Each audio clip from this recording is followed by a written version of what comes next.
Hər vaxtınız xeyir əziz dostlar, dəyərli izləyicilər. Reaksiya TV-də siyasi reaksiyadır. Bu verilişimiz gündəmin müzakirəsi olmayacaq. Tariximizin, ən yaxın tariximizin müzakirəsi olacaq və ən yaxın tariximizə işıq tutmağa çalışacağıq. Bilirsiniz ki, Azərbaycan ikinci dəfə müstəqilliyini 1988-ci ildən başlayaraq meydan hərəkatı ilə öz müstəqilliyini yenidən bərpa etmişdi və həmin meydan hərəkatı ilə bağlı da müxtəlif fikirlər səsləndirilir. Müxtəlif versiyalar irəli sürülür. Mən araşdırma apararkən Meydan Sirləri kitabı ilə tanış olmuşam. Bu kitab deməli Ənvər Əliyevin müəllifi olduğu kitabdır. Eyni zamanda da Ənvər Əliyev 1988-ci il mitinqlərinin təşkilatçısı kimi tanınır. İlk mitinqin aparıcısı və təşkilatçısı kimi tanınır. Və xahiş elədik Ənvər müəllimdən ki, studiyamıza gəlsin. Ənvər müəllimlə yanaşı Nemət Pənahlı ilə də əlaqə saxladım ki, bəlkə birlikdə gələsiniz. Birlikdə bu meydan tarixinə işıq salaq, amma Nemət Pənahlı gəlmək istəmədi. Hər halda seçim onundur. Amma biz Ənvər müəllimlə kiminsə hekayələri üzərindən danışmayacağıq. Əvvəlcədən də belə danışdıq. Biz bunu sadəcə tarixi faktlara əsaslanaraq bu verilişimizi edəcəyik ki, öz tariximizə obyektiv yanaşaq və doğru yanaşaq. Hal-hazırda studiyamızın qonağı Coğrafiya İnstitutunun şöbə müdürü Ənvər Əliyevdir. Xoş gəlmişsiniz Ənvər müəllim. Xoş gördük, xoş gördük. Deməli, əziz dostlar, dəyərli izləyicilər, mən qeyd etdim ki, Ənvər müəllim 1988-89 meydan hərəkatının təşkilatçılarındandır, mitinqin təşkilatçılarındandır və verilişimizə başlayırıq. Sizdən də xahiş edirəm ki, həmin dövrün insanları bizi izləyirlərsə, mütləq öz fikirlərini yazsınlar. Tam şəkildə, obyektiv şəkildə biz burada müzakirəmizi apara bilək. Ənvər müəllim, gəlin elə əvvəldən başlayaq. Bəli, bəli. Mən bu sualı Nemət bəyə də vermişdim. Bu ilk mitinq necə təşkil olundu? Əvvəlcə mən istəyərdim ki, Azərbaycanın müstəqilliyi uğrunda 88, 87, 88-ci ildən ta bu günə qədər təmənnasız, yalnız bu ölkənin gələcəyi naminə vuruşan, canlarını fəda eləyənlərimiz var. Mitinqlərdə döyülənlər, tutulanlar, dünyasını dəyişənlər. Bax, bu insanlara rəğbət hissimizi isarə eləyək, onlara, qalanlara can sağlığı arzulayaq hamısına və onların müqəddəs işində həmişə yanında olmaqları barədə fikirləşək. Bu məsələnin bir tərəfi. Çünki o dövr tamam başqa mühit insanları idi. Siz təsəvvür eləyə bilmədiyiniz, bəlkə də bundan sonra heç kimin təsəvvür eləyə bilmədiyi bir əhval-ruhiyyə vardı ölkədə. Və onun da doğrudan da müstəqillik, doğrudan da bu ölkənin, bu millətin müstəqilliyə layiq olması birinci elə cümlədən başlayırdı. Birincidən başladım. Bəli. Biz aspirant yataqxanasında qalırdı mənim dostlarım. Yəni mən aspirant idim. Bəli. Şərifzadə 33-də məşhur. Bəli. Orada Əbülfəz bəydən başlamış, ta baş nazirlər Pənah Hüseynov, nə bilim, o cümlədən Xarici İşlər naziri Vilayət müəllim, sonra zat Əli Məsimov baş nazir. Çox adamlar ora qeydiyyatda idilər və gedib gəlirdilər də elə də taloncalarla. Bəli. Mən ora yoldaşlarım apardı. Deyirlər ki, Ənvər, sən bizim yataqxana dağılıb, tökülüb, istiliyimiz yox, hamamımız yox, qalmış sanitar gigiyenik normalar müsbət, gəl bura. Gələn kimi mən sədr seçdilər. Allah ruhunu şad eləsin. Polkovnik, professor var idim. Və o dedi ki, sədr sən olasın. Dedim, axı, mən bura gəlmişəm rahatçılığa və yaxud işimi görüm. Dedi, yox, biz səni yaxşı tanıyırıq. Və biz qısa müddətdə, çox qısa müddətdə o problemlərin hamısını həll elədik. Neçənci ildir bu? Bu 87-ci il, 86-87-ci ildir, 86-cı ildən başlayaraq. Məlum oldu ki, bizim baxmayaraq, biz müdafiə eləmişik, baxmayaraq bizdə elmlər doktorları var, baxmayaraq burada böyük uşaqları institut oxuyanlar var, nə qeydiyyatımız var, nə bu bizə imkan vermir ki, yazdıqlarımızı avtoreferat deyirdik biz. Başqa respublikalara göndərək, xəcalət çəkirdik onlarla danışanda ki, biz belə bir vəziyyətdəyik. Ağır vəziyyət idi. Ona görə də başladıq ki, biz mütləq təxminən bir 30-40 nəfər, 100-ə qədər ailə var idi orada, biz ailəlidən. Oradakı cəmaatın çox aspiranturanı qutaranda onlara sənəd verilmişdi ki, siz qeydiyyata da düşməlisiniz, ev növbəsində də götürülməlisiniz. Bu Azərbaycan Respublikası qanunlarının bir hissəsi idi. Ancaq bunlar heç biri yerinə yetirilmirdi. Və Azərbaycan hökuməti elə bilginən ki, bizi... Ona görə də biz buradan başladıq. Mən buradan başladım birinci növbədə və kütləvi şəkildə Azərbaycan hökumətinə məktublar yazıq, Azərbaycan belediyyə rəhbərlərinə. Heç bir nəticə olmadı, heç bir iş olmadı. Birinci başladıq ki, Azərbaycanın rəhbəri, indiki dillənisə, prezidenti Kamran Bağırov idi onda. O SSR Moskvada, SSR Ali Sovetinin deputatı idi. Birinci şərt qoydum ki, mütləq öz deputatlıq vəzifəsi yerinə yetirə bilmədiyinə görə Kamran Bağırovu geri çağırmalıyıq. Və bu məktubu da göndərdik Moskvaya, imzaladıq. Niyə elə düşünürdünüz ki, o deputatlıq vəzifəsini yerinə yetirə? Ona görə ki, əgər 100-dən artıq alimin heç bir hüququ yoxdursa, 72 millət qeydiyyatda olub, kef eləyən bir respublikanın rəhbəri öz aliminə belə münasibət bəsləyirsə və onun yanında oturan başqa ölkə rəhbərləri onun eləmədiklərini eləyirsə, qanuna tabi olursa, eləmirsə, bu nə deputat ola bilər? Bax, belə idi söhbət. Və biz Moskvaya kütləvi başladıq yazmağa. Biz elə bir günən ki, biz kim bir vəziyyətdəyik də. Üzr istəyirəm, 100 dənə ailəli, uşaqlı evdə, yerdə, ayda da 20 falan qədər pul veririk. Nə hamam işləyir, nə su var, nə bir şey var. Bir müsibətli bir vəziyyətdə yaşayırıq biz insan, belə deyək də, əsl aborigen hali olur, konservasiya olmuş hali olur, amma o gün deyil. Və bu çox rezonans qalışdı və Moskvadan bizə dedilər ki, biz 5 mərtəbənin altından danışırdıq, həmişə Moskva ilə əlaqə saxladıq, oradan bizə dedilər ki, telefon da yoxdur heç. Siz darıxmayın, darıxmadıq. Biraz gözlədik, məktubumuzun cavabı üçün 5-6 nəfər getdik Mərkəzi Komitəyə ki, görək nədir bu belə. Bu 87-ci Bəli. Bir də gördük ki, töküldülər üstümüzə ki, siz nə varmısınız, nə eləmişsiniz? Onda Mərkəzi Komitənin, indiki prezident aparatının yerində idi o. Böyründə Nazirlər Soveti deyiləcəkdi. Oradan yanından keçmək mümkün deyildi. Qorxadan heç kəs oradan keçmirdi, Sovet dövrü idi. Biz qayıtdıq, gəldik, yenidən başladıq yazmağa. Şəxsən mən özüm dəfələrlə bütün respublika rəhbərliyinə elan elədik ki, biz müttəfiq respublikalardan Ermənistan hadisələri də yavaş-yavaş başlayırıq. Biz sığınacaq istəyirik, siyasi sığınacaq istəyirik. Alimlər. Bəli. Ermənistanda yox, bütün deməli müttəfiq. Hamısı bunlar mənim sənədlərimdir. Bir nəhəng bir, belə deyək, qutu ilə bir dururlar. Mən sənədsiz danışan adam belə, fakt. Bəli. Bu çox böyük rezonans yaratdı və bizə yenidən Moskvadan xəbər göndərdilər ki, bu qədərdən sonra siz maya 87-ci il yanvar ayının 25-də 70-ə qədər biz ayrı-ayrı hallarda Mərkəzi Komitəyə qəbul otağına doluşduq. Ayrı 4-4-3-3 hamısını təşkil eləmişəm iclas. Xəbərçilərin dərdindən gecə yığışırdıq. 5-6 nəfər adam vardı mənim dəstə Sovet, aspirant Soveti. Və bunlar dəhşətə gəldi. Akademiyanın prezidenti çağırıldı. Bakı Şəhər Partiya Komitəsinin Fuad Musayev adında bir rəhbəri vardı. O da gəldi, töküldülər aşağı bizə hayköyü. Görünməyən şeydir. Bu SSR-də belə şey olmayıb. Və o bizə dedi ki, Bakının ağası. Mənəm elə-belə dedim. Kim dedi bunu? Fuad Musayev. Bəli. Və mənə dedi ki, tanıdı, xəbərçilər xəbər verdi. Mən də istəyirəm, dişlərim bir qızıl idim. Dedi ki, sən qızıl dişli, bilirəm, təşkilat sənsən. Bakını yəsin, mənəm, baxarıq. Əlbəttə, hətta mənim paltomla tutdu. İki kimi uşaqlar yaxşı yadımdadır, hamının yadındadır. Bizə salam atıb, bir yerdəyik. Tutdu ki, sən işləyə bilmirəm, gəl işlə. Elə belə olub söz. Kitabı da açın, baxın, səhifəsini deyəcəm. Bəli, səhifə 17-ni açın, oradadır. 17-də. Hə, 17, 19, ikisinə bax. Və biz bundan sonra mən ona bircə özdə mənə tapşırmışlar ki, sən heç nə, sən döysələr də hamısına demişik ki, döysək də siz və nəticədə mən də bircə kəlmə dedim ki, biz təşkilatı məsələyə yox, biz hüququmuzu müdafiə eləməyə gəlmişik. Bəli, bu məsələlərin hamısının fonunda yenə də bir şey alınmır. Təzədən biz 3-cü dəfədə gələndə artıq vəziyyət tamam gərginləşmişdi. Pravda qəzetinin biz artıq İngilis dilli bir hissə, İngilis dilli ölkəyə çıxmaq üçün Moskvaya ərizə müraciəti ilə gedirik. Ümumiyyətlə ölkəni tərk eləmək istəyirik. Əgər sənin bu ölkədə heç bir haqq, hüququn yoxsa, niyə vətəndaşlıq olmalıdır?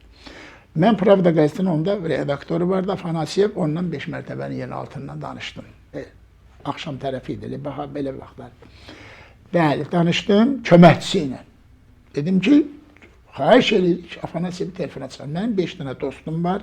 Rəhmətə gedən olub, itirdiyimiz olub, təəssüf ki, mən onu çox ürək ağrısı ilə deyirəm, amma o birilər salamatdır. 5 nəfərlə getmişik o zada, 5 mərtəbən. Kimlər idi onlar yanımızda? Onlar mənim yanımda idi ki, Həsənov Nazim, Əziz müəllim. Hansı Əziz müəllim? Mənim aspirant yoldaşlarımdır bunlar. Familiyası yadımdan çıxıb. O çıxıb binadan da rəhmətə gedən də var. Adəm müəllim, Allah rəhmət eləsin. Güləddin müəllim idi, mən idim. Mən sədr olardım. Biz gecə saat 1-dən sonra yığışırdıq məktublar. Deyirəm sizə ki, bir yağ zadı ilə, karobkası ilə bir saat məktublarım var. Hələlik başqa şeylər demirəm. Və biz oradan köməkçi bizə dedi ki, Əliyev, bilirik, artıq Moskva bilir sizi. Bütün hərəkətlərinizi izləyirik. Siz belə eləyirsiniz. Səhər biz indi Kamran Bağırovla danışacağıq. Kamran Bağırov onda mərkəzi komitəyə üzvlüyünə namizəd idi, amma Afanasyev Pravdanın redaktoru, onun üzvüdür dedi. Bilirəm dedim və xəbərim var, biz ona görəsə. Dedi ki, səhər mən elə bildim ki, bu adi söz olacaq. Səhər işə gedəndə haykü qalxdı ki, qaç gizlən, sən axtarırlar. Niyə?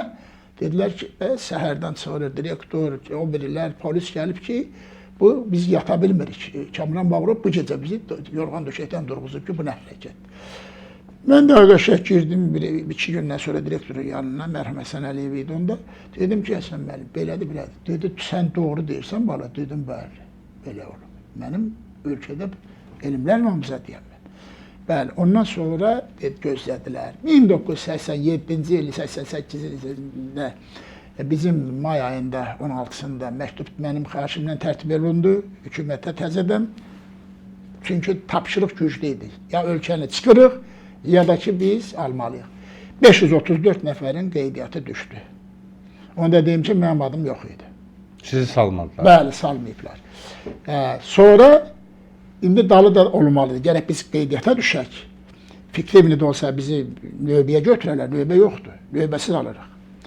Mənə çağırdılar ki, sənə şəhərin mərkəzində çox gözəl, təxminən mən deyərəm, o 4 metrlik hündür binalardan 2 dənə 28 kvadrat iç-içə, bir dənə də buna elmlər namizədisən, bir dənə də əlavə verəcəyik, yanından yer verəcəyik. Dedim, mən yoldaşlarımı qoyub beton evdə. Mən o işi eləyə bilmərəm. Bax, bu, indi də o evi sizə göstərəcəm, indi çıxanda deyəcəm, dəqiq hardadır. Bəli, biz artıq yerləşdik. Bu da 88-7-ci ildə Hakan Bekyanın məşhur o Humanite qəzetində çıxan məqaləsi ki, Dağlıq Qarabağ iqtisadi cəhətdən Ermənistana daha yaxındır, nəinki Azərbaycana. Ondan sonra erməni mühacirlərinin Parisdəki icrası var, onun hamısını yazmışım, orada var. Və oradakı deməli hadisədən sonra biz qərara gəldik ki, bir illik qeyd eləyəcəyik bunu. Danışım 16-sında, biz 17-sində yığışmalıyıq. Ondan qabaqki mitinglərdən mən mütləq danışmalıyam. Bu necə oldu ki, bax, bu vəziyyətə gəlib düşdük biz. Deməli, ondan qabaq mən o Ermənistandan gələn məktublar ki, gəlirdi, sel kimi gəlirik və biz qalmışıq, tərpənə bilmirik. Nə deyilsin, hamısı tökülür. Bir dənə akademiyanın adına deyirlər ki, akademiyada razıdırlar, biz Qarabağı götürək. Bu İldirim kimi vurub, Hakan Bekyanın çıxışı. Mən onların hamısını yığıram. Universitetdən mərhum Murtuz müəllim vardı. Ələsgərov. Bəli, keçmiş sağ ol. Spiker, bəli. Bir də bizdən də İsa bəy, indi İsa bəy deyirik, onda İsa Qəmbərov tanınmış cavanlardan idi. Çünki o Zorbalayın kitabına bir cavab yazmışdı. Onları da daxil olmaqla və o da mənə dedi ki, nə lazımdır, mən kömək eləyəcəm. O dedi, material cəhətdən. Bizim üstün əməkdaşlarının, Ermənistandan, Katolikosdan başlamış alimlərin bütün məktubları. 283 səhifəlik bir dənə kitab hazırladım samızda və niyə? Rəhmətli Xəlizə ilə biz çox yaxın olmuşuq, həmişə Şuşa kimi tərtəmiz, əsl Azərbaycanlı bir belə deyək, vətəndaşı, vətənpərvəri kimi bu adam həmişə məndən olub. Bəli, bir yerdə olmuşuq daha doğrusu. Allah ona qəni-qəni rəhmət eləsin. Və biz təsadüfən mənə dedik Ənvər, biz qonaq gəlir, bir dənə kitab tapmırıq. Filan şey eləyirik, bir kitab yox. Təpəmizə tökülür, bir şey eləyə bilmirik. Sən eləyəcəksən bunu.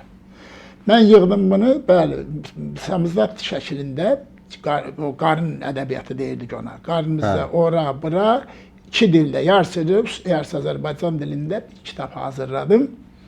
Və onu çox çətinliklə çap elədik. Salamat qutardıq təsadüfən.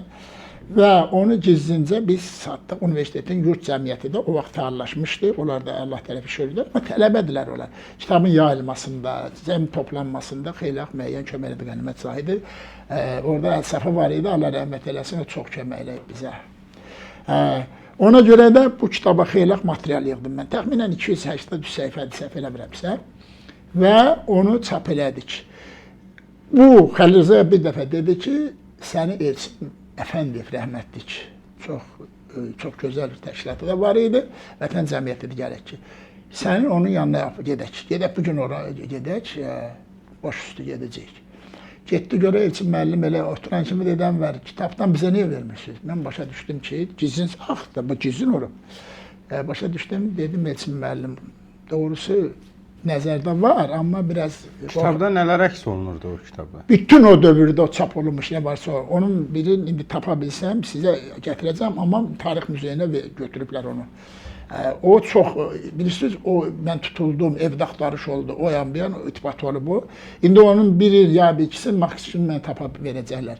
Kimə vermişəm, o da deyir, qorxudan sən bu boyda yatdın türmədə, ona görə axtarış olub, 3 dəfə məni verdi. O kitabı bu göndəribmiş Fransaya, orada Fransa və SSR də ilk samizdat kimi, orada rəy var. Bu şəkillə baxın orada, səhifəsinə baxın oradan. 40-43-cü səhifəyə baxın. Orada göstərsin o zadı rəy. Orada UNESCO-da Ramiz Abutalibov rəhmətlik onda onu baxıb Rus, Nova Ruskaya Slova qəzetində çap olunub rəy, çox fantastik dərəcədə rəğbətli bir rəy yazılıb ona və SSR-də ən məşhur samizdat kimi o kitabın özü də şəkillərin birinci səhifəsində. Şəkilləri tam, şəkilləri birinci səhifəyə yavaşca. Gördün? Onu göstərsəydik. Azərbaycan. Bax, onu göstərsəydiniz, qəşəng olardı. Ədalət Tahirzadənin, professor, hörmətli dostumuz, onun, bax, o dizaynı ilə 8 güşəli ulduz var orada. İlk dəfə Azərbaycanda da həmin 8 güşəli ulduzların buraxılan kitabların bəlkə də ikincisidir. Birinci deyəsən... Vətən adında. Bəli, Vətən adında. İkinci cildi toplamalıydım mən. Ermənistandakı tarixi abidələrimiz haqqında. Hamı da Budaq müəllimə xəbər çatmışdı. Bəziləri məni artıq atəşə tutanda Budaq müəllim məni yadına çağırdı. Bizim direktorumuz o vaxt ki. Budaqov, bəli. Allah rəhmət eləsin. Allah rəhmət eləsin. Akademik o dedi ki, Ənvər, nə eləmək istəyirsən? Dedim belə-belə. Dedi ki, Ermənistandakı tarixi abidələri mən şəkili 3 dildə, İngilis yoxdur material Azərbaycan. Dedi ki, filan kəs coğrafiya institutunda xəritəçilik şöbəsində bir nəfər var, elə Ermənistanlı idi. Dedi, o sənə kömək eləyəcək. Mən bildim də, dedim ki, Budaq müəllim, sizin adınızı qəti çəkməmə şərti ilə göndərək, dedə biləcəksiniz, dostum vardı, otaq yoldaşım. Onunla gedib şəklini çəkirsiniz, nə qarısı özünüz bilir. Mən sizə kömək eləyəcəm, amma mənim adım təbii ki, olmayacaq. Bəli, bunu da hazırlayırdıq, amma çox təəssüf ki, çox təəssüf, mənim başlayıb axıra çatdıra bilmədiyim yeganə iş bu oldu.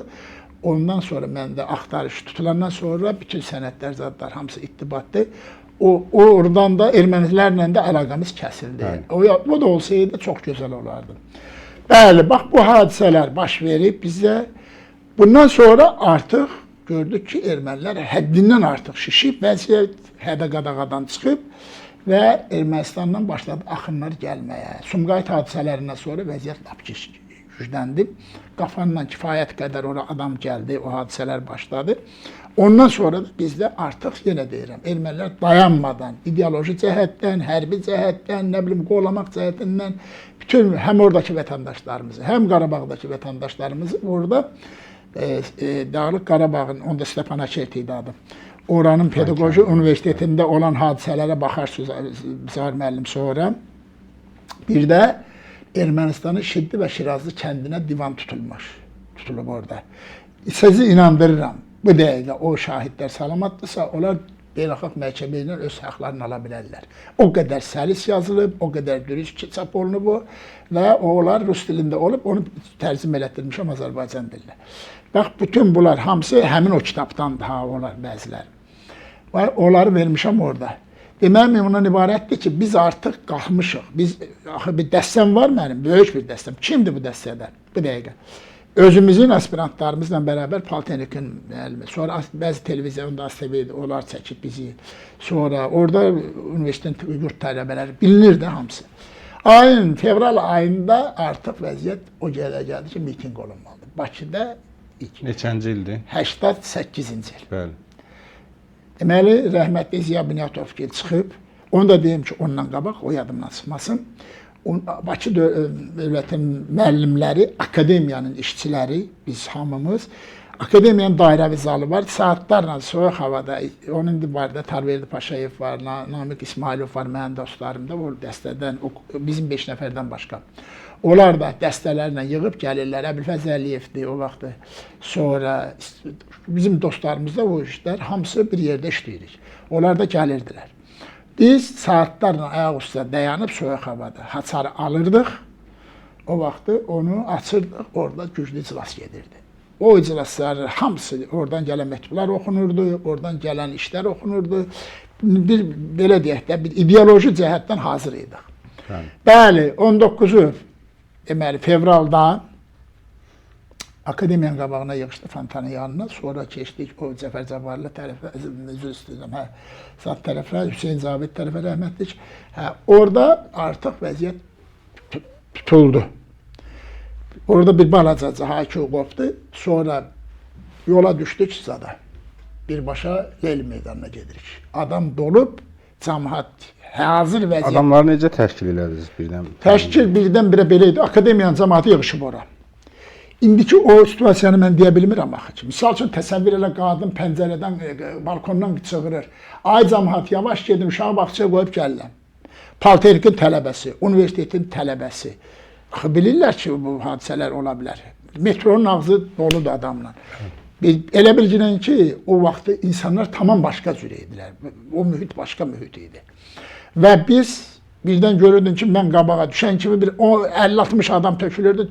Mən bir restoranlıqqa gedənə qədər, dayanacaq gedənə qədər üzr istəyirəm, 500 adam yığışırdı. Bu, Azərbaycanda başlayan mitinglərin marşrutudur, coğrafi məkanıdır bura. Bu fevral ayındadır. Bəli, burada başlayıb. Qalan kim nə deyir, özünə deyir, o Məlk Məmməd nağılına lazımdır. Hamısı sənədlər oradadır. Özdə dünyanın ən yırtıcı təşkilatı var KGB. Onun dəstəsi gəlib, Bakıda istintaq aparıb, onların ifadələri hamısını mən oraya yazıb vermişəm. Davam eləyib buna. Siz Ziya Bünyadovun adını çəkdiniz, onunla bağlı nə deyirdiniz? Dediniz. Ziya müəllim, bəli, Ziya müəllim çıxış eləyəndə zal ayağa qalxırdı.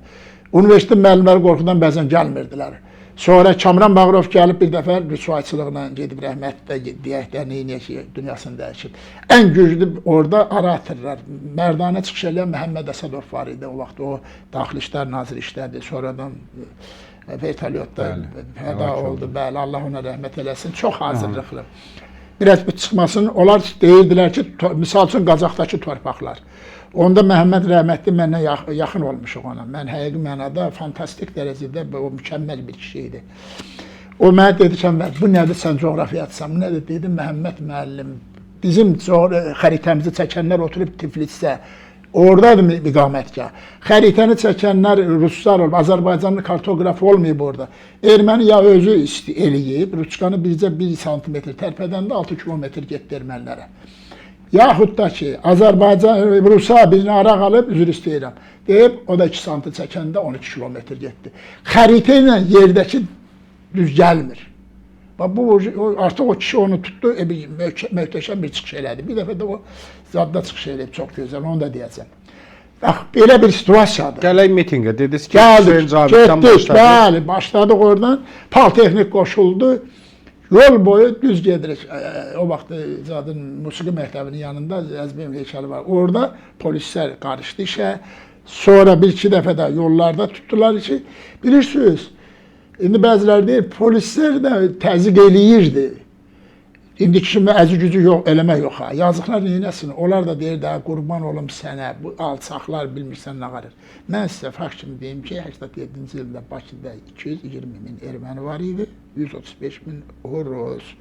Bakı şəhəri 70-ci illərdə milli paytaxt olub. Yəni 50 plus 1 Azərbaycanlılar olub. Oldu? O sənət var orada. Mənim əzizim, biz getdik meydana. Meydanda mənim dostlarım kim idi? Hatəmi. O ədəbiyyat institutunda indiki ədəbiyyat Məhəmməd Hatəmi rəhmətlik. O dəstəsi ilə bir 10 nəfərlə də o qoşulurdu adətən bizə. Bəli, biz Mansur Əliyev vardı tarix institutunda, yoxsa fəlsəfə institutunda idi. O qabaqdayıq, dalımızdan gəlir az adam. İndiki o bir tiplərə baxanda bir 40 min, 50 min adam onda heç nə sayılır diyor. Rəhmətlik birinci dəfə çıxış eləyən Mansur müəllim olub. Papkasını qoydu, askısını sildi, başladı dedi, nə? Dağlıq Qarabağ ləğv olunmalıdır. Muxtar vilayət kimi. Onu demək elə bilir, Hasan deyil. Bunu harada meydanda çıxdı? Bəli, Leyli Madra meydandayıq. Yığışmışıq ora. Güclə mikrofon açdırmışıq saatlarla gözləyəndən sonra. Mansur müəllim həqiqi mənada fantastik bir qüvvə ilə çıxış elədi. Ondan sonra o vaxtı siyasətçiləri çox yox idi, həm də tanıyan yox idi. O vaxtda ən çox şairləri tələb edirdi. Anarı tələb elədik. Allah Anar müəllimə ömür versin. Elçin müəllim rəhmətə gedib rəhmət. Və onlar da gəlib çox gözəl bir çıxış elədilər. İndi mən qısa danışıram çünki vaxtımız azdır.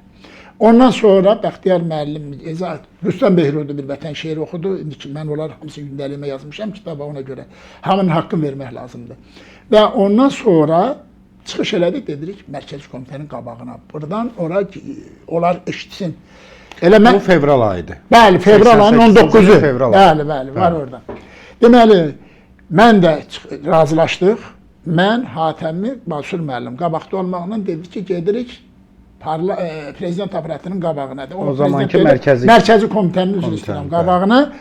Onlar gəlməyiblər bura. Qoy işitsin onlar. Ki, onlar. Mən də axı yanıqlıyam. Məni orada təhqir eləyiblər. Bizi araya qoyublar orada ki, ev istəyirlər. Bunlara bax, özdə mərkəzdə.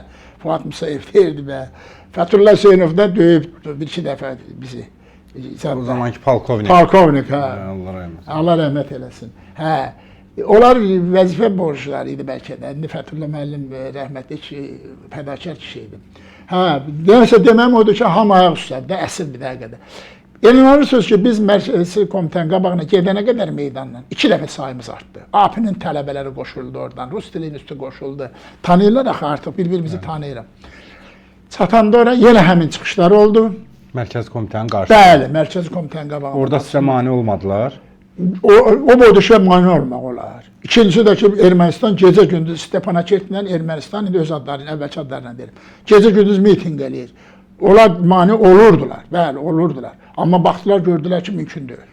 İkincisi də bunu hara yığadırsan bu boyda cəmaatı? Orada Məhəmməd Əsədov da ciddi bir çıxış eləyib, var hamısı orada. Bir də gördük ki, Süleyman Rüstəm, onda o kişi məmur idi, rəhmətlik Cabir Novruzla gəldilər. Onlar da alqışlayırıq. Biz şairləri tanıyırdıq. Onda siyasətçi yox idi ki. Bəli, 1-2 saat çəkdi burada. Yadda qalan o idi ki, Fidel adında saqqallı, elə Fidel Castro'ya oxşayan Politexnik institutunda bir nəfər var idi. İndi bir-birimizi tanıyırıq. Onlar belə söhbətlər deyil. O elə bilginən ki, səni bu dəqiqə vurub öldürsələr də qanun batdı. Sovet də öyrətirdi bu. O da bir kəlmə dedi ki, dağılışdıq. Bəli.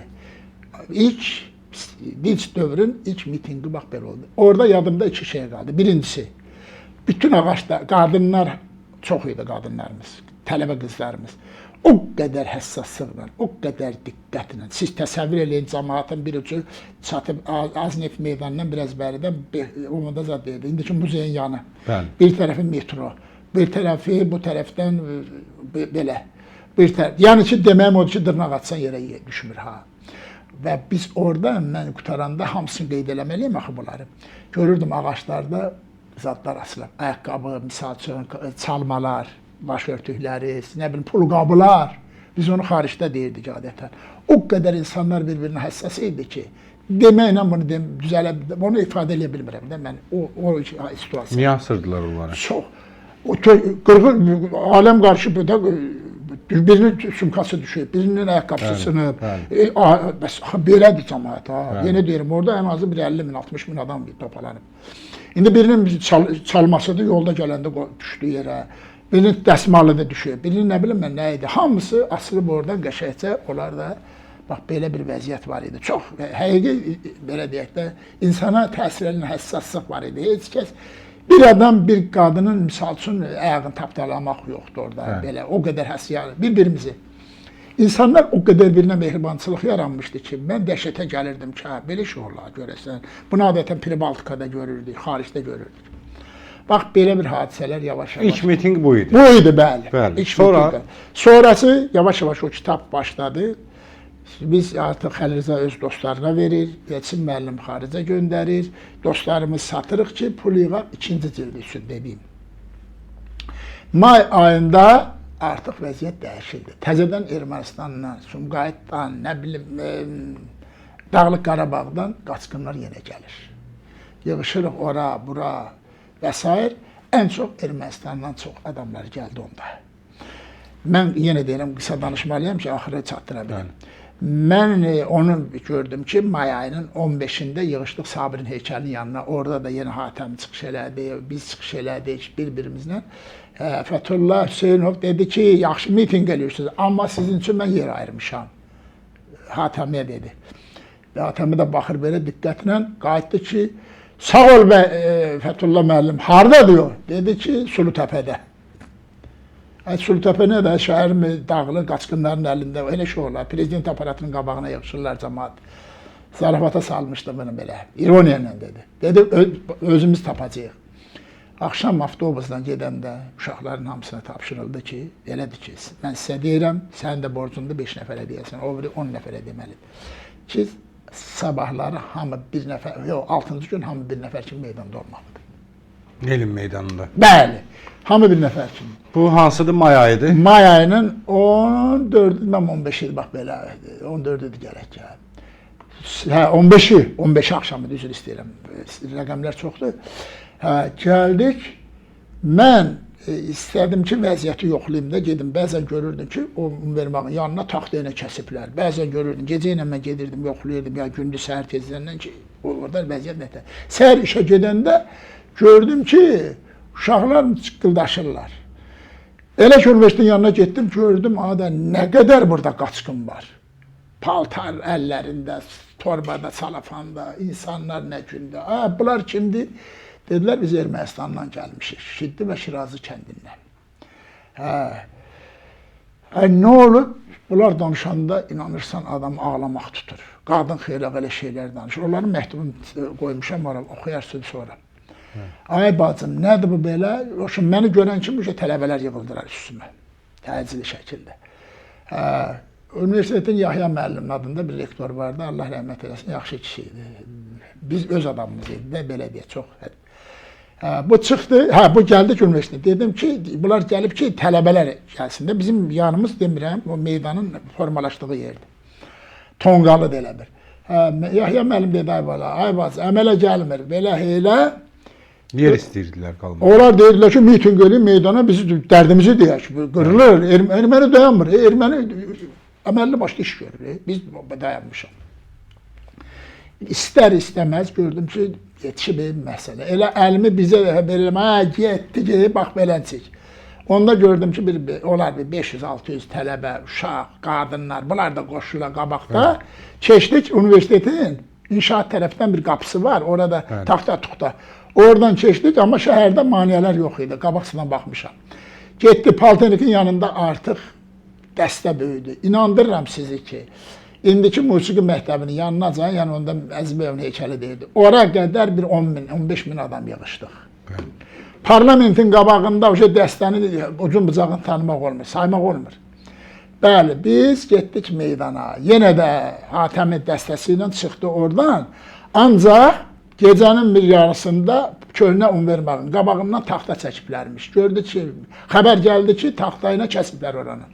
Hatəmi bizi tanıyırdı. İçəri şəhərin zadı ilə, dalanları ilə çıxartdı bizi Neftçilər prospektinə.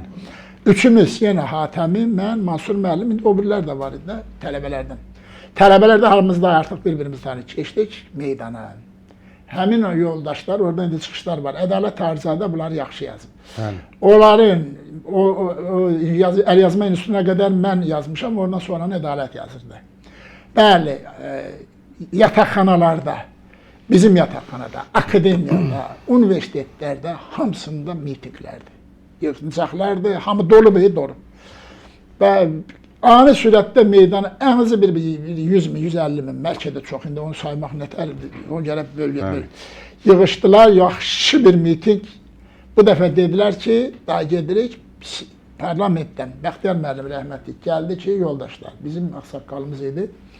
Kişi gəldi ki, bəs yoldaşlar, sizi gözləyir parlamentdə, o vaxt Süleyman Tatlıyev adında bir parlamentin sədri var idi, səhv eləmirəmsə. Bəli. Biz parlamentdə yer ayırıblar 500 nəfərə, orada biz zalda olmalıyıq. Seçim orada seçiləcəyik. Təzədən həmin yolla 2-3 saatdan çəkdi, ondan sonra qayıtdıq, geri gəldik parlamentə. Parlamentdə sayda o qaymaqlar keçdi içəri, bağladılar tez. Zal doldu ağzına çən. Orada zallarda kim olub, necə olub, hamısı kitabda yazmışam. Və orada rəhmətli Xəlil Rza ilə mən yanaşı oturmuşam, Bəxtiyar müəllim və s. bütün Süleyman Tatlıyev rəhmətli açdı məclisi və dedi, cənablar, yoldaşlar daha doğrusu, vəziyyət belədir. Hamısı stenoqramma yazılır, çap olunacaq, qeydiyyat alınır. Ona görə də xahiş edirəm, diqqətli olun. Çıxış eləyənlərin hamısının bir xeyləsi bir yadımdadır, indi kitaba baxanda görəcəksiniz. Hamısı, bax burada, akademiklər, ondan sonrasına müəllimlər, sonra şairlər, yazıçılar, hələ siyasi faktura yoxdur.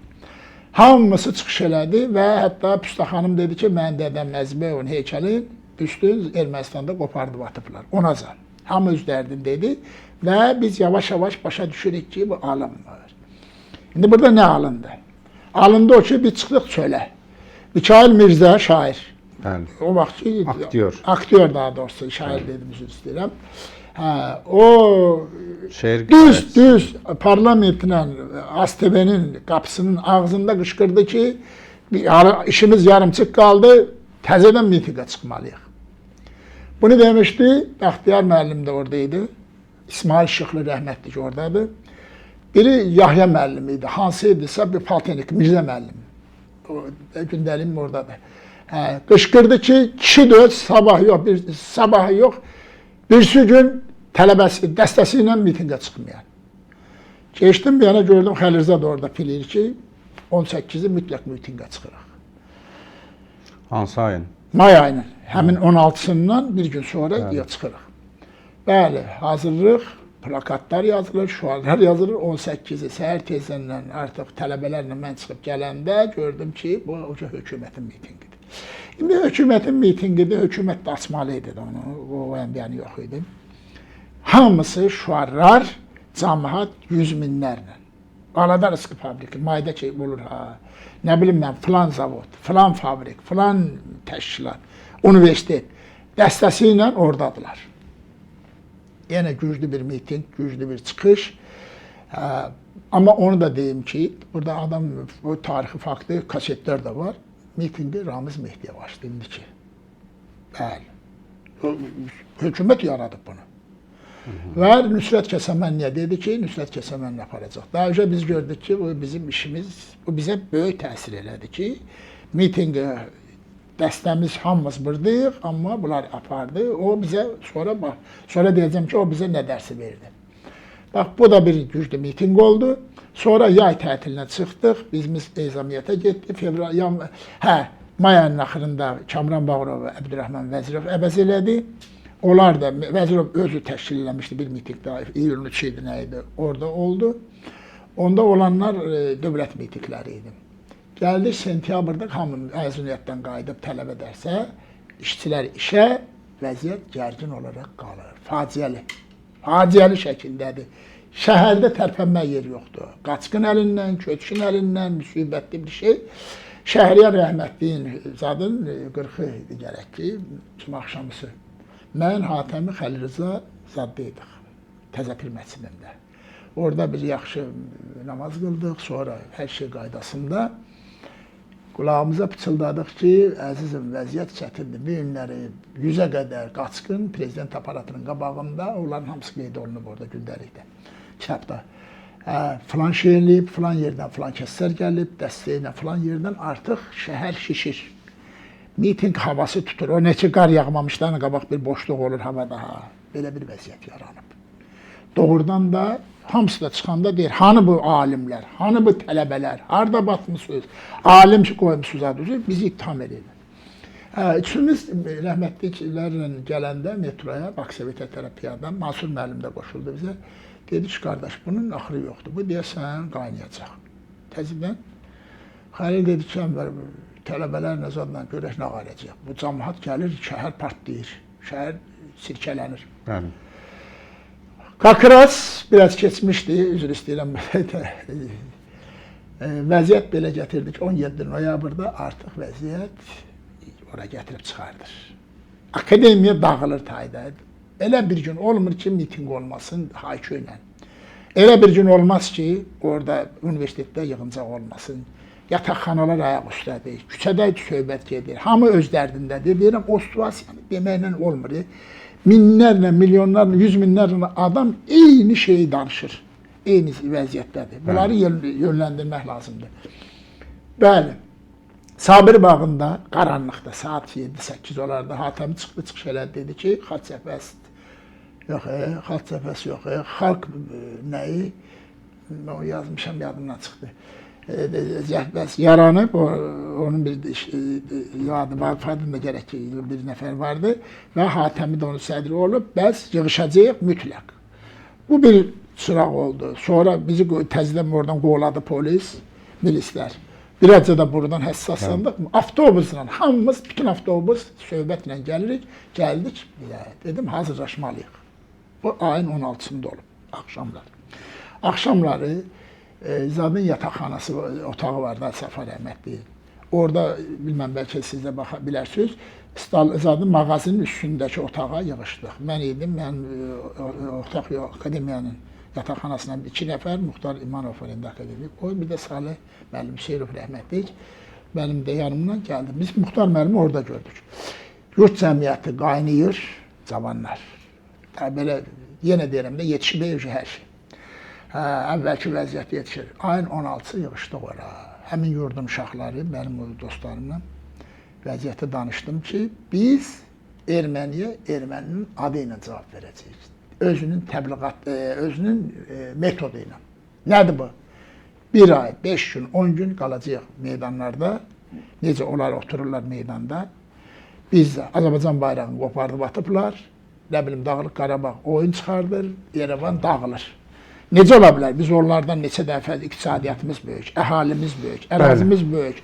Onlar gecə gündüz mənim torpağımı tələb edir. Mən də gəlib otururam. Mitinglərdən də axırında həmişə yadımdan çıxırdı deyirəm. Ya Zeynəb xanlar da oxuyurdu. Ya nə bilim Hasan Bayır şeir deyirdi. Şeir mahnı qarışırdı bir-birinə. Ay cəmaət qaçqın da mənə deyir ki, nə xeyir oldu bunun nə? İşi düzləyir də. Bir dənə qaçqın çıxış eləyib ayın 16-sında.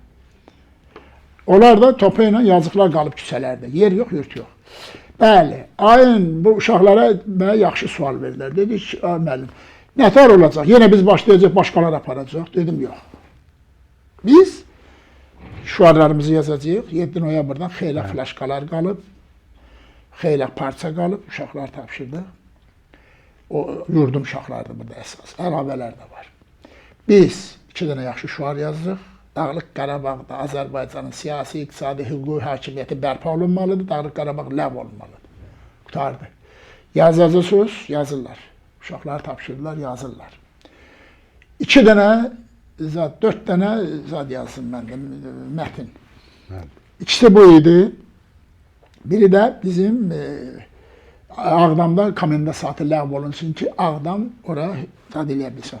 Xocalıya zada tikintini dayandırırdılar orada. Sizcə 89-cu ildəsiniz? Yox, 88, 99-da mən tutulmuşam, o başqa şeydir. Və bu Biz gələk də o meydan 89. Gəlir, bax, 2 dəqiqədən sonra oradayıq. Bəli, biz həmin hadisələr ki oldu, nağaracağıq. Akademiyanın yataq, uşaqlara dedim ki, mən olacam, inşaatın uşaqları mənə hamısı tanıyır, mənə gözləyirlər, paltenik gözləyir, siz buradan, mən dəstəmlə Fazıl Mustafa axırıncı sözü o dedi. Və sən əgər 200-300 nəfərlik dəstə ilə gəlsən, biz qoşulacağıq sizə. Mətni mən yazmışam, çıxış eləyirəm. Həmin o 4 dənə tələbi oxuyuruq, 3-4 dənə tələbçi var. 2 saatdan bir meydan, tay, şair, mahnı, balaman zat heç nə yoxdur. Yığışdırılır, özümüz başlamışıq, özümüz aparacağıq. Və mən də 2 dənə 7 noyabrdakı Ədalət Arzadanın oğlu var həmin. Ondan 2 dənə flaşok deyirdilər də, qoy zadı ilə deyim. Onlara da göy və yaşıl zadla, bu da göy rəngindəki ilə Cumhuriyyətin bayrağı. 8 guşəli kitabın üstünə qoymuşam, bayraq da burada. Amma yadımdan çıxıb 8 guşəlini bura çəkə bilməmişəm. 2 dənə bayraq. Nə lazımdır bu? Uşaqlar dedi ki, dedim ki, uşaqlar, polis gəlib. Rusiyanın müxtəlif şəhərlərindən çoxlu amonçular gəlib. Vəzirovun dövründə kim birinci miting eləsə dərsi soyulmalıdır. Şəhər bu vəziyyətdədir. Ben sizə deyirəm, sizin üstünüzə itlər hücum eləyəcək. Xəbəriniz olsun. İt oturanı nə qayırmalıq? Uşaqlar zərbəçən qayıt, oturmaq lazım. Dedim, bəli, mən bayrağı qalmışım, oturun siz, qorxmayın. Hazırdır. Fazıl, onu da deyim ki, Fazıl zad ifadəsində gecə ilə gedib Ozada Nemətin yataqxanasına, ora Nemətə xəbər verib, Əl-Məmməd Nuriyev o yazıb ifadəsində var. Bir də gələk ki, Əbülfəz bəyə xəbər verib, Əbülfəz Əliyevə. Əbülfəz müəllimə xəbər verib o, qaça-qaça. O sonra istintaqda məlum oldu, o bilmirdim mən onu. Sonradan ki, mən gəldim, indi gecədə yaxın, mən uşaqlardan, o yurdum uşaqlarından bir ikisini götürdüm, Seymur Zad vardı orada, Əlsafa vardı rəhmətli. Ki, gəlin, bizim yataqxanada xeyli sınıq stul var, onları daşıyacaqsınız, pulu verəcəyik, pulumuzu götürəcəyik, orada maşınla daşıyacağıq, meydanda ocaq qalıb, gecə qalmağa, oktyabr, noyabrda, soğuqdur hava. Bu çörək. Sonra çörək necə olacaq? Çörək cibimizə olacaq. Mən də dedim, zarafatcan ki, bax, 40-dan bir manat artıq pulum var mənim. Nə verəcək? Təkid eləyəcək ki, bizim yeməyimiz meydana gələcək. Kojik, bu limonat. O vaxt ki, kojik də indiki kimi də öldü, limonat da ki, həmçinin. Razılaşdıq belə. Təkid eləyəcək, mikrofonla yemək mütləq. Çünki mən bildim ki, Sumqayıt hadisələri yemək üstündə dava düşdü. Mağazını dağıtdılar, tutuldular, güllələniblər. Şəklində vurmalıyıq meydanda. Gəldim Politexnika, uşaqlar dedi ki, Politexnika inşaatın uşaqları ki, müəllim, biz institutdan qalxıyıq, gedib qeydiyyata düşüb çıxacağıq. İndi orada məni yaxşı tanıyanlar var da, onlar yavaşca dedi ki, müəllim, sizə nə qədər adam? Bildim, heç olmasa bir 500 uşaq lazım olacaq, aslan dayanacağam. Düz onların yataqxana, bizim yataqxananın böyründə. Artıq 17 noyabr. Bəli, 17-nin, 16-nın gecəsidir. Bəli. Hə, keçib, uca saat 1-dir. Bəli. Gəldim oraya yığışırıq, mən əlimi eləyən kimi keçirsiniz bərtərəm. Hər şey qaydasındadır. Əla yetişib. Mən yatağa uzandım, yata bilmirəm, səhər durmuşam. Hə, bir dənə də yuvanslayayım, uşaqlar dedim ki, biz el eləməliyik ki, saat 8-in yarısında ki, universitetin tələbələri metrodan çıxır gəlirlər, onda onları qaytarmalıyıq gəlin. Bəli, səhər tezdəndən Ədalət Arzadə yenə rast gəlir, mən miting olacaq demişəm, valla, baxaq da Allah kərimdir, ya Allah deyirik. Mən baxdım, gördüm ki, oraya xeyli adam yığılıb. Gözləyirəm ki, avtobus görülsün, çünki avtobus gəlsə, hamısı gedəcək. Elə avtobusun papağı görünən kimi, eləyən kimi keçdilər mənim tərəfə. Mən də yolla onları apara bilməzdim. Bizim yataqxananın dalından geniş yol var idi. Tez cəmaatın zadın arası ilə, binaların arası ilə ki, polis görməsin. Uçaskovu gəldi, mən soruşdu ki, Ənvər müəllim, vəziyyət nətəridir? Dedim, vəziyyət nətəri olar? Su gəlmir, bir şey yox. Gedəcək, bu buradadırsa heç nə olmayacaq. O da getdi. Hər şey hazırdır. Girdim mən universitetin yataqxanasına, heç şey yoxdur. Boy, bunlar hanı? Sən demə, axşamçılar hamısı çıxıb aradan. Tələbədilər, ummaq olmaz. Düşdüm aşağı, ifadələrində var orada, hamısının. Ki, Ənvər Əliyev 3000 tələbi dəstəsi ilə bizim yataqxanaya daxil oldular. Sonradan onlar ifadə verib mənim haqqımda. Və mən elə yarıya çatanda gördüm ki, 6-7 nəfər idman adamlar şuar aparan uşaqları, şuarı başqa uşaqları aparır, axşamçılar deyil. Şuaran uşaqları hücum elədilər, şuarları almaq istədilər, mən əl eləyən kimi qaça-qaça onları aldıq mühasirəyə. Tanıdım. Məlum oldu ki, mən propiska eləməyən polis rəisi buradadır. dəstəsi ilə oradadılar. Polkovnik izadı keçən kimi metronu çata-çatda artıq bizim dəstəmiz oldu bir hardasa 10 minə yaxın. 2 qat, 3 qat artdı. Metronun cəmaatın əlinə tərpənmə oldu. İkinci bizim şüarlarımızı aldılar. Düz Hüseyin Cavid Parkının indiki yeraltı keçidinin üstündə cırıq-cırıq elədi. Polislər, milislər, özdə ofisərlər idi hamısı, indi kim yadımda. Bəli. Mən gəldim polkovnikin yanında gördüm ki, bir dənə plaşlı, dazbaş, idman formalı, nəhəng bir zat. O başlayıb ortalıqda nəsə eləyir. Ona dedim ki, çəkil qırağa. Elə bunu demişdim, bayaq mən nətər dirsəylə belə vurdusa qolumdan, qolum tutuldu. Kim idi o? Sən demə sonradan bildim ki, o vaxtki indiki yasamal, o vaxtki Oktyabr rayon polis idarəsinin mənim çıxışımda var, stenoqramya bax, polis rəis müavinidir. Hər kimdə mənim biri qışqırdı ki, dəyməclə ona. O pozmaq istəyir işi. Hə, mən gördüm ki, qolum çox ağrıdı. İnanırsınız ki, qolum belə qalıb. Düz 2 gün mənim qolum bax belə çiynimdə qalıb. Hə, getdik. Bir dənə də növbə gəldi zadda. Heykəlin yanında da, indiki musiqi məktəbinin yanında bir dənə də bizi tutdular. Nəhayət 3-cü zadda, parlamentin qabağında. Axşam demişəm ki, əgər bizim işimiz meydana gedib çıxa bilməsə, parlamentin qabağı pilləkənləri tuturuq. Onlar da elə bilginən ki, axşamdan bir də elə, mən ortada gedirəm, məni kimi alıblar ki, sənə bir şey olsa, elə də deyirlər. Sən, onda minik batırda kim çıxış eləyəcək, kim açacaq, kim aparacaq. Mən elə gördüm ki, pilləkənlər boşdur. Bu dəm 2 dənə, 3 dənə polis maşınları milis Oğazda tutdu bizim mühasirə qabağımızı aldı. Qabaqda da o dairə var, Şəhidlər Xiyabanının qabağında. Bəli. Orada da əməlli başlı, geyimli, qalxanlı, Bakıda elə şey görməmişdik. Bir dəstə tökülən. Və dedilər ki, bunlar gəlirlər Sibirdən, Sibiryaklardır, əzgüz eləyəcəklər sizi. O ki, cəmaatın ki, qabağını kəsdilər və oradan da hücum gəldi. Bu da gördüm ki, birini orada vurdular, yıxdılar yerə. Mən elə bildim, o qənimətdir. Sonra əl safadı. Sonra deyəsən qəniməti vurmuşdular. Sonradan məlum oldu. Bu yandan da cəmaat töküldü mənim üstümə, qol ağrılı. Mən yıxıldım. Mən onu bildim ki, gücünlə özümü oradakı səkiyə çatdırdım, başımı dirəmişəm divara. Heç nə görmürəm. Mən bircə onu hiss elədim ki, deyirlər ki, uşaqlar qayıtdı. Kişi bir nəfər biraz keçdi, bir 5 dəqiqə oradan trolleybus gedirdi. Bir yaşlı kişi məni qaldırdı ki, bala nə oldusa, dedim, mənə kömək elə, trolleybusa mindir. Mindirdim məni trolleybusa, dedi ki, uşaq dostların o zadın qabağından düşdülər aşağı, şəhərə. Trolleybus gəlib, çatanda Mehdi Hüseyin Axundov bağı var, onun yanına çatanda uşaqlar gördüm, dayanıb qabağı kəsiblər. Düşdüm ayağa, əlimdə bayraq biri sınıb tökülüb yoxdur, əlimdə heç nə yox, əlimi qaldıran ki, hamısı otdu aşağı. Bir saatacan gözlədik, gördük xalq sərfatı idi onda. Xalq sərfatının uşaqları gəlib arxadan hücum elədi o polislərə, milislərə, aralandılar, gəldi, Sabir bağının yanında yenə tutdular qabağımızı, maşınlarla. Bu da Bakı şəhər polis idarəsi, Bakı şəhər, nə bilim, raykomu, hamısı töküldülər mənim üstünə, belə heylə dedik. Əzilmiş idi, mənə xəbər çatdı ki, Ruziya adında bir qızın qıçı sınıb, 2 nəfəri tutub aparıblar, gözümlə gördüm axı bunları. Mən də gücünə saxlayıram özümü, də halım yoxdur. Bəli. İkinci, buranı boşaldandan sonra ikinci təbəqə gəldi, muzeyin qabağında kəsdilər. İndi yenə də pagon uzatdılar, Dəbilqəlilər və o uzatdılar. Mənim qonşularım vardı, Marif müəllim, Namiqsa, dedim, qorxmacına dağıdacaq. Dağıtdıq. Bunların qucağında getdim mən meydana. Mən yeriyə bilmirəm, halım yoxdur, başım, gözüm, hamısı yaman gün deyəm. Üzr istəyirəm, qarın tayı mənimdir. Elə bilirəm ki, zəhər. Çatanda gördüm ki, bir 500-300 min, 50-60 min adam var meydanda. Onların, bəli, çox, cəmaat gözləyir. Mən xəbər çatdırırdılar ki, dağıdın, gəlmirlər də, dağıdın, gəlin, gözləyirik. Mən dayandım, o kasetdə var, göstərir.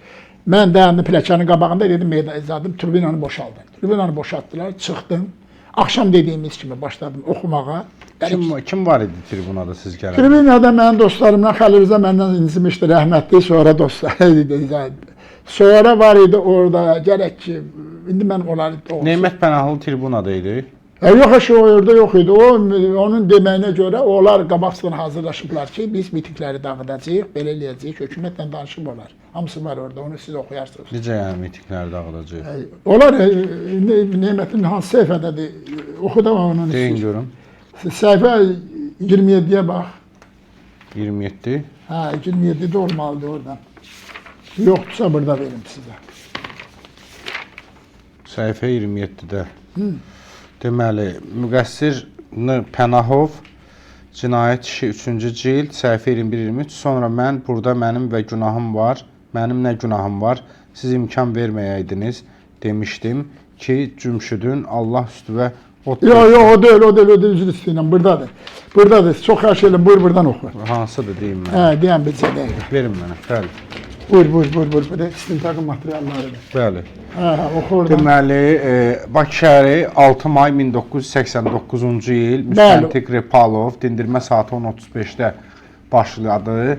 Sual Pənahova, söyləyin, siz 1988-ci ilin noyabr-dekabr aylarında Bakı şəhərində Lenin adına meydanda keçirilən mitinqlər zamanı Abşeron mehmanxanasında neçə dəfə kiminlə, hansı nömrədə gözləyir? Belə birinci gündən ona yer düzəldiblər orada hökumətin Nömrədə əli ilə. gecələmisiniz. Hə, o əsas onun ifadəsi var ya, kimlərlə danışıb, kimlər.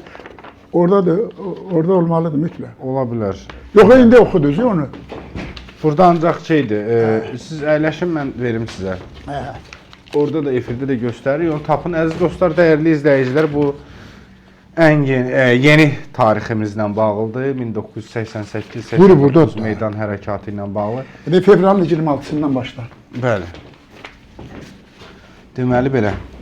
Nemətin çıxışındadır, ifadəsindədir. Fevral ayının yuxarıdakı. Bəli. Oktyabr ilk baxışda fevral ayının 26-sında Nərimanov rayon partiya komitəsinin birinci katibi Rafael Allahverdiyevlə hələ fevralda biz miting başlamamışıq. Bu başlayıb işə. Otağında onun təklifləri ilə təkbətək danışıq apardıq və qərarı aldıq ki, həftədə bir dəfə görüşüb bu cür ürəkdən söhbət edək. Mən ona Çənlibel təşkilatından heç kəsi zavoda dəvət etməmək və onun iclaslarına mane olmaq barədə söz verdim. Allah Allah. Bəlkə Çənlibeli bəs biz yaratmışıq. İyun, oktyabr aylarında mən və Xalq Hərəkatının digər liderləri Əbülfəz Əliyev, İsa Qəmbərov, Sabir Rüstəmxanlı və sair Respublika rəhbərliyi ilə görüşməli olmuşduq. Respublika rəhbərliyi bizdən xahiş edirdi ki, biz hazırki vaxtda kütləvi mitinqlər keçirilməsinin məqsədə uyğun olmadığını xalqa başa salaq. Respublika rəhbərliyi isə həlli vacib olan problemləri müzakirə etmək üçün müəssisə və təşkilatlarda keçirəcəyimiz iclaslar üçün biz liderlərə hər cür imkanlar yaradacağına söz vermişdilər. Bununla da biz xalqı qanunsuz mitinqlərdən çəkindirməli idik. 12 aprel dindirmə protokolu 2-ci cild səhifə 99-103. Çox maraqlıdır. Siz bunları hardan əldə eləmişsiniz? İstintaq görmüşəm, indi axırda deyəcəm də, istintaqın materiallarını götürmüşəm, vəkil tutub. Bəli. Bəli. Bütün hadisələr mənim belimdə qalıb. Dalını oxuyur, dalında yoxdur. Vəzirovla görüşmək olmalı. Deməli, həmin günün axşamı 30 sentyabr Azərbaycan Kommunist Partiyasının Mərkəzi Komitəsinin katibi Telman Orucovla görüşdüm və ona icazəsiz mitinqlərin qarşısını almağa 99% söz verdim. Ancaq həm də izah etdim ki, tam zəmanət verə bilmərəm. Ona görə də Orucovdan mitinq başlanarsa, onu mütəşəkkil aparmağa kömək etməyi və mitinq iştirakçılarına güc tətbiq etməməyi xahiş etdim. Bu da 15 may 1989-cu il dindirmə protokolu 3-cü cild səhifə 51-dir. Oktyabr 10-da və ya 11-də mən telefonla Azərbaycan Kommunist Partiyası Mərkəzi Komitəsinə zəng vurub yoldaş Vəzirovla əlaqə saxladım və onun məni qəbul etməsini xahiş etdim. Hazırda məşğul olduğunu və məni 2 gün sonra qəbul edəcəyini söylədi. Bəli. Çox maraqlıdır. Qabaqcadan mitinglər başlamamış, bunlar başlayıblarmış.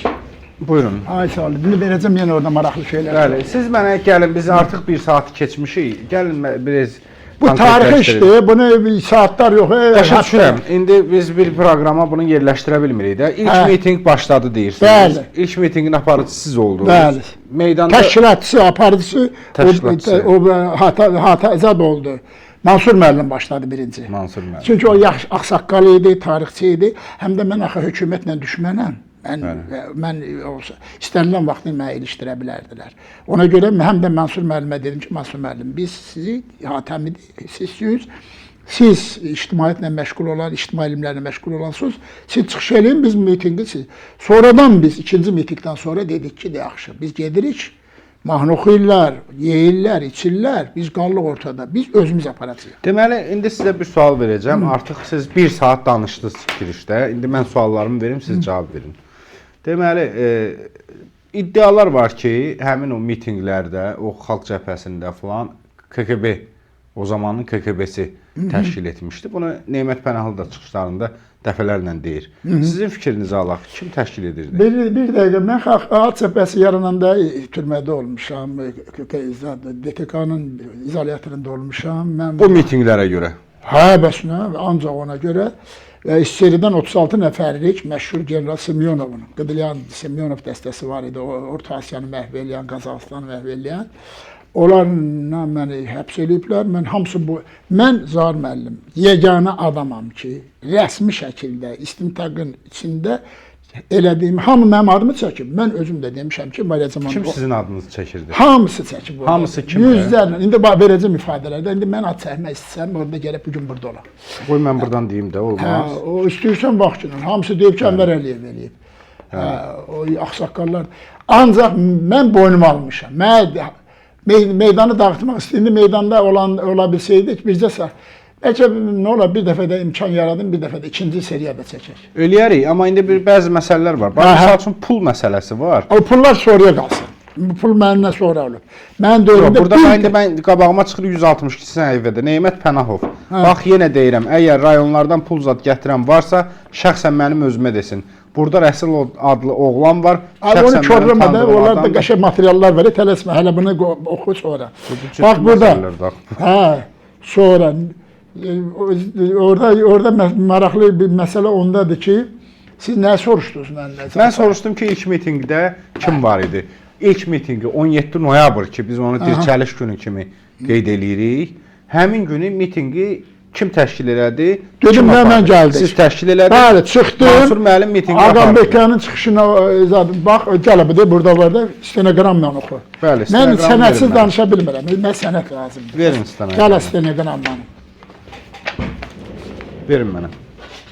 Burada stenoqramma var. Aydındır. Kitabda da var. Deməli, mən dəyərli izləyicilər, əziz dostlar, yayımı bəyənib paylaşın. Meydan, stenoqramma, Ənvər Əliyev, bugün ayın 17-si, yəni Ağam Bekyanın Daşnaq tör-töküntüləri qarşısında verdiyi müsahibənin, yəni bütün bu işlərin başlanmaz impulsunun bir ili tamam olur.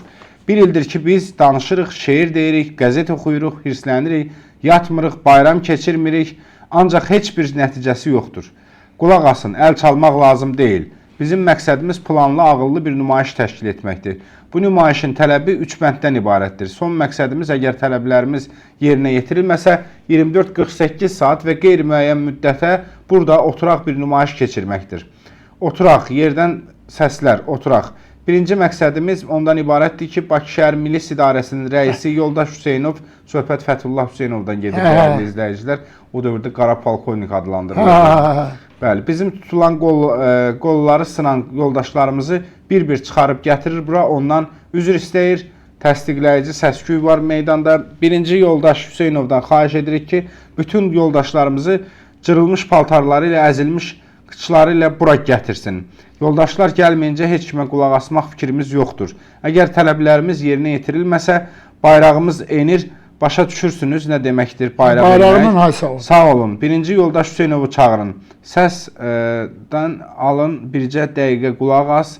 Səs-küydür, yəni burada meydan. Mikrofonda. Sakit, ancaq sakitlik, əyləşmək, əsəbləşmək, qızışmaq lazım deyil.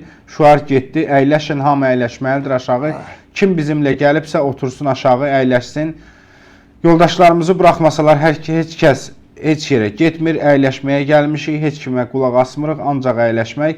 Yoldaşlar, bizim ağsaqqallarımıza da, şairlərimizə də böyük hörmətimiz var. Lakin söz bizimdir. Bunu biz təşkil etmişik, biz də aparmalıyıq. Yoldaşlar, hamınıza qəzet paylayan dediyimiz kimi qəzetləri salın, papqalarınızı qoyun altınıza, şarfları da. Yoldaşlar, sizdən tələb edirik ki, bizim razılığımız olmadan tribunada başqa adamlar olmamalıdır. Yoldaşlar, oturmayanlar gedə bilərlər. Yoldaşlar, təklif olunur ki, bizim nümayəndələrimiz Əbülfəz müəllim tutulan uşaqlarla məşğul olub onların cavabdehliyini öz üzərinə götürsün. Bəli, Söhbət bəli. Əbülfəz Əbülfəz Əliyevdən Əliyevdən İlçəbəydən gedir, gedir, bəli. Deməli, onlara dəymiş ziyanı ödəmək şərti ilə mütləq biz Bakı şəhər İcraiyyə Komitəsindən xahiş edirik ki, yemək butulkalarını gətirib buraya heç olmasa yemək satışı təşkil etsin. Ay kişi, o uşaqları məndən çox heç kəs istəyə bilməz. Onlar bizim fədailərimizdir. Onlar çox maneələrdən keçib, bütün maneələrdən də kişi kimi keçəcəyik. Bu deməli stenoqram davam edir. Deməli bu burada çoxdur. Bəli, davam eləmək istəmirəm. Deməli ki, o gələn uşaqları da gətirdilər. Bəli. Məlum oldu ki, bir qadının qıçı sınıb, özü adında, Ağababayev adında bir qıçı sınıb mənim qolum. Sonra polis məni vuran polisi də tapdırdım. Bəli. Kim olub o? Boynunu almadı da. İstintaq da üstündən keçdi onun. Hə. O da məlum oldu ki, o həmin polis rəisinin mavinidir. Bəli. Mən indi özümü pis eləyirəm də, o danışa bilmirəm, vəziyyətimi görsən, hətərəm, bəzən görsən, çünki qolum həddindən artıq ağrıyırdı, çox pis vurmuşdu. Nəysə, sonra da ikincidəki üstümdən tapdaq keçiblər, da indi mənim salamat yerim yoxdur. Bax, belə vəziyyətdəyik. İndi biz bu möhtəşəm, bu tarixi hadisəni, indi üstünə böhtan atanlar var. Nə böhtan atırlar məsələn? Misal üçün dediniz ya, güya hökuməti, nə qayıb. Belə çıxır ki, bu 10 milyon, 8 milyon əhalinin yarı 1-2 milyonluq ermənilər torpağını istəyir, bu da oturub burada mahnı deyir, yaman günə qalıb. Adam şərəfi, ləyaqəti olan insan özünə hörmət etsə, əvvəla böhtançılıqla danışmaz.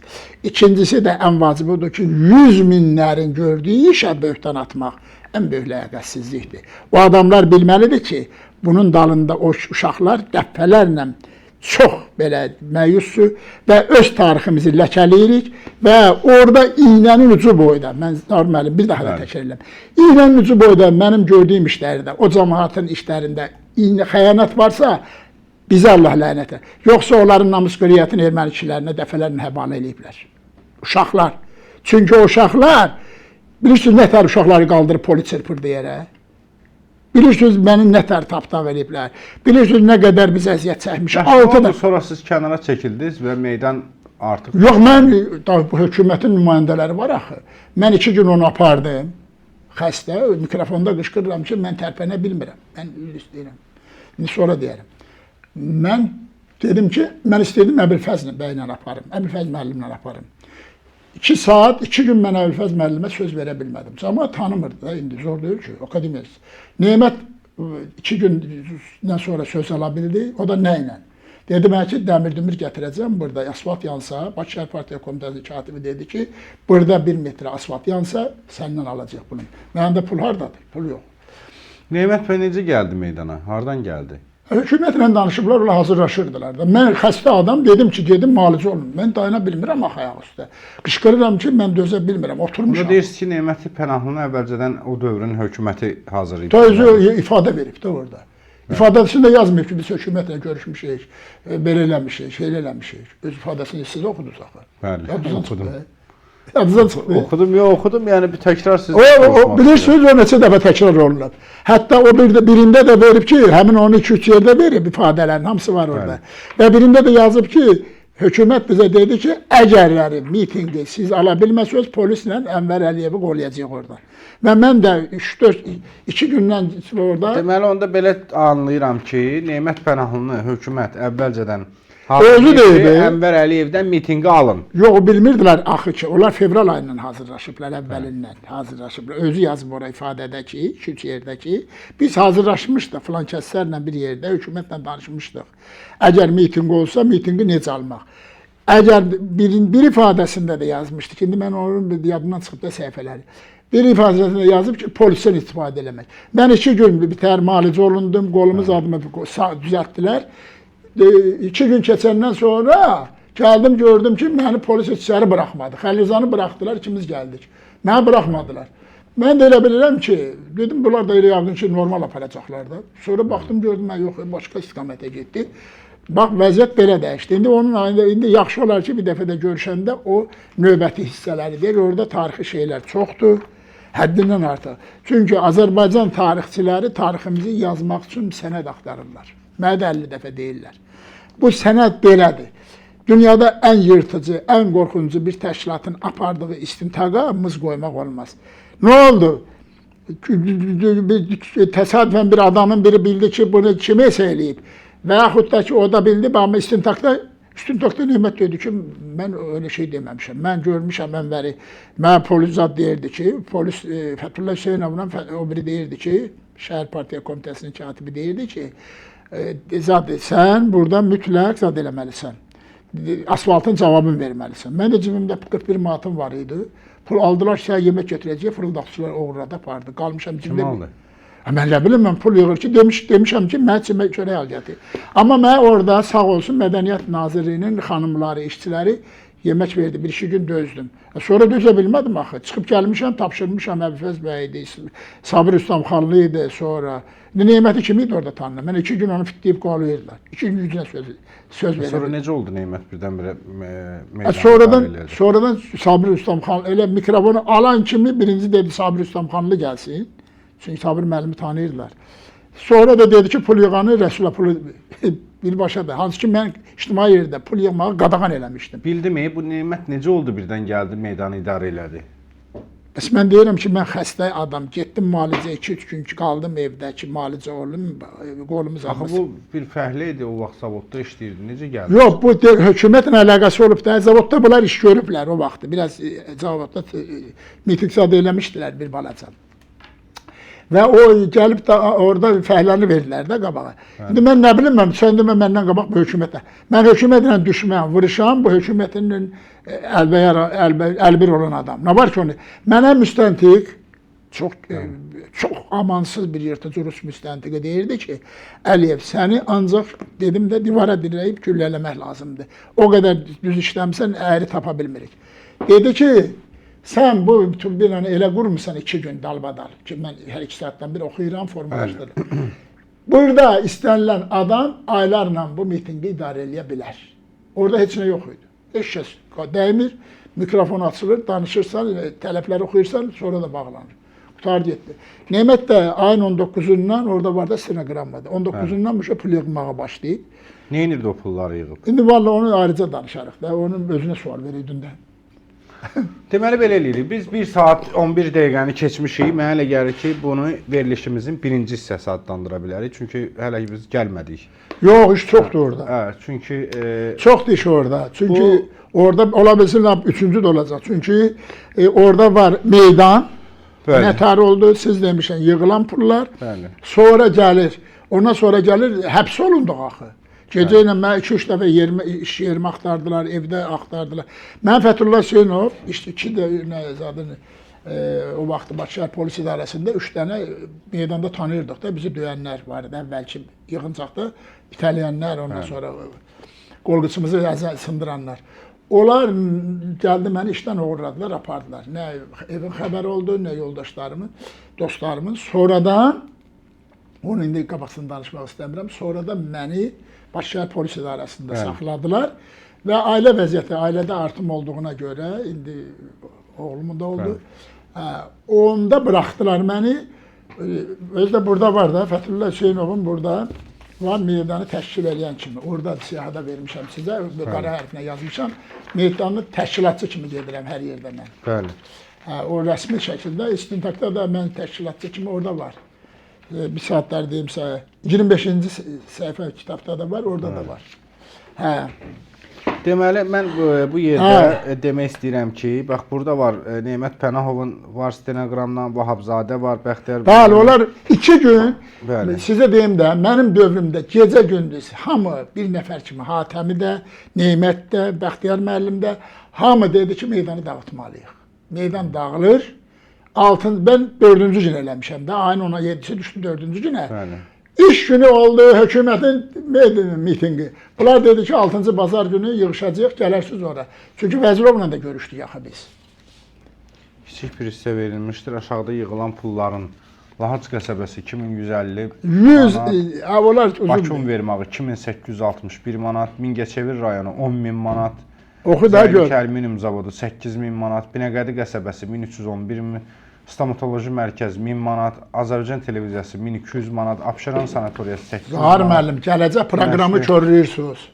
Sizin proqramda bunlar oxunacaq. Aydındır. Mən elə ona görə burada yekunlaşdırıram bu verilişimizin birinci hissəsi, Bəli. dəyərli izləyicilər və xahiş edirəm bu verilişi izləyənlər, həmin dövrdə yaşayan insanlar. Bax burada bizim WhatsApp telefon nömrəmiz var. WhatsApp üzərindən zəng yox, yazın. Biz bunu növbəti verilişdə də səsləndirə bilərik. Və eyni zamanda mən buradan bir daha təklif edirəm. Həmin dövrdə olan Nemət Pənahlıda ola bilər, Pənah Hüseyndə ola bilər. Ola bilərmi? Onlar tarixi korlayacaqlar. Qoy mən tariximi deyim. Bəli. Onlar da mən onlara qarışmamışam ki, mənim xoşum gəlmir. Mən sənədlə danışmaq istəyirəm. Sənədlə danışım. Nə tər oldu meydan keçdi, nə tər oldu istintaq aparıldı. Bunları deyim, ondan sonra gəlib mən nə qədər istəyirlər söysünlər. Aydındır. İndiyəcən mən bunu danışmışam. 37 ildən sonra açılır bunlar. Çünki mən yazıb qoymuşam. Mənə çox gözəl, zəngin bir dənə ədəbiyyatçımız daha doğrusu bir təklif dedi ki, sənin o kitabın Azərbaycan tarixinin qızıl səhifələridir. Bəli. Biz də elə bu kitabın birinci hissəsini yekunlaşdırırıq dəyərli izləyicilər. Növbəti həftə çalışıb ikinci hissəsini, sonra 3 yəqin ki, bütün bu məsələlərə aydınlıq Siz gətirəcəyik. tarixdə ən mükəmməl bir iş görürsünüz. Siz tarixi olduğu kimi verirsiniz. Orada bir dənə cümlə yox. Vergülə görə də mən başımdan cavab deyəm. 33 çıxdıq, 10.000 səhifədən artıq cinayət işinin hər bir səhifəsi, hər bir də özdə bunun orijinalı da var. Hamısı tərcüməçilər də kimlərdir? Ədəbiyyatın üstünün, dilçilik üstünün məşhur zatları, filoloqları tərcümə edib. Yəni tərcümədə də oyan-beyan ola bilməz. Aydındır. Çox sağ olun Ənvər müəllim. Biz gələn həftə davam eləyəcəyik. Bu verilişimizin birinci hissəsi idi. Sağlıqla qalın, yayın paylaşın, yazın aşağıda. Mübarizə tariximizə eşq olsun. O, Azərbaycan tarixinin ən gözəl səhifəlidir diş dövrdə. O səhifəni heç kim korlaya bilməz. Ona ləkələyən adamların özləri tarixin külü qabısında. Aydındır. Sağ olun, sağlıqla.